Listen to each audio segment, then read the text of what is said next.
Okay, right now in the 5 series, we're looking at 5 records that shaped my musical taste, all right? 5 records that forged my musical taste. And we're going to start off with this record, all right? I remember it like yesterday, even though it was like 15 years ago.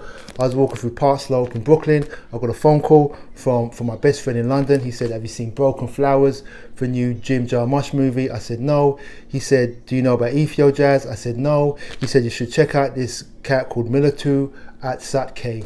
He's spearheaded, or he's a pioneer for Ethio Jazz, and he's highlighted in this movie." So I said, "All right, cool." I went and checked it out. I went and bought this record, and it sent me down the Ethio Jazz rabbit hole. It's a gateway Ethio Jazz record for a lot of people. It's arguably, or should I say probably, the most famous Ethio Jazz record, and it sent me down that rabbit hole, which I still love to this day, of course. Now, this is a bit of a cheat. Wolves and Leopards, Dennis Brown. Of course, I never was introduced to reggae at some later stage in my life. I'm first generation Jamaican. I was raised on reggae, right? That is my foundation. But at a certain age, I drifted away from it. I grew up in a community, like Jamaican community. I was surrounded by reggae. I wouldn't say constantly, but it was the main dominant musical force. And I became a soul boy, was into the hip hop and all that kind of stuff. I was a soul boy, really.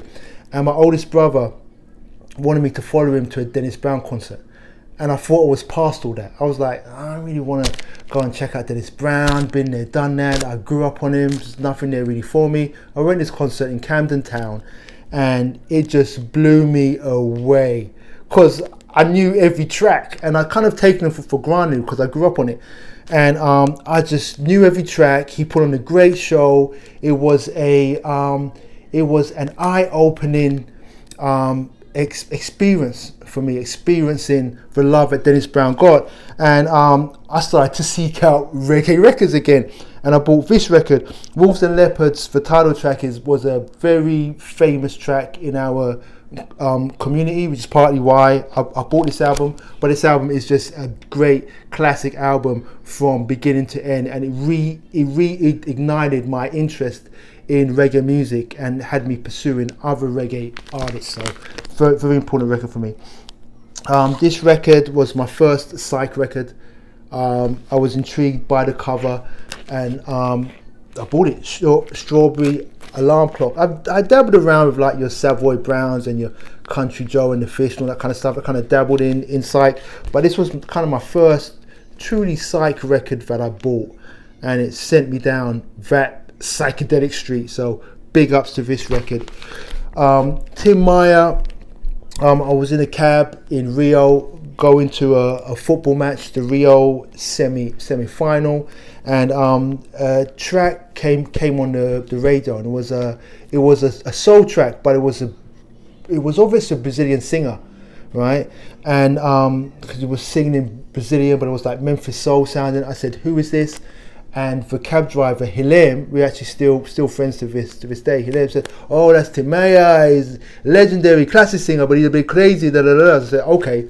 So I never bought this here, but when I got to the US, I seeked out Tim Meyer records, and this is the first one that I bought, and it got me fascinated with Brazil and Brazilian music because I'd been there. I had a reference, and it just never stopped.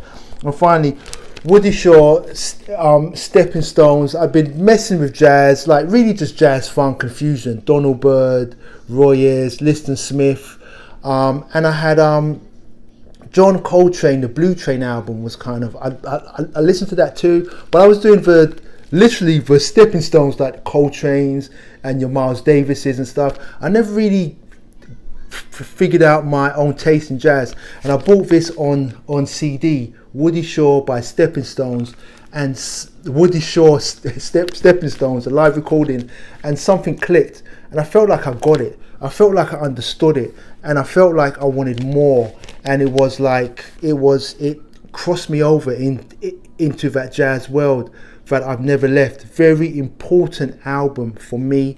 These are all records that shaped my musical taste. Hi-Fi, Recluse, Good Fine Records.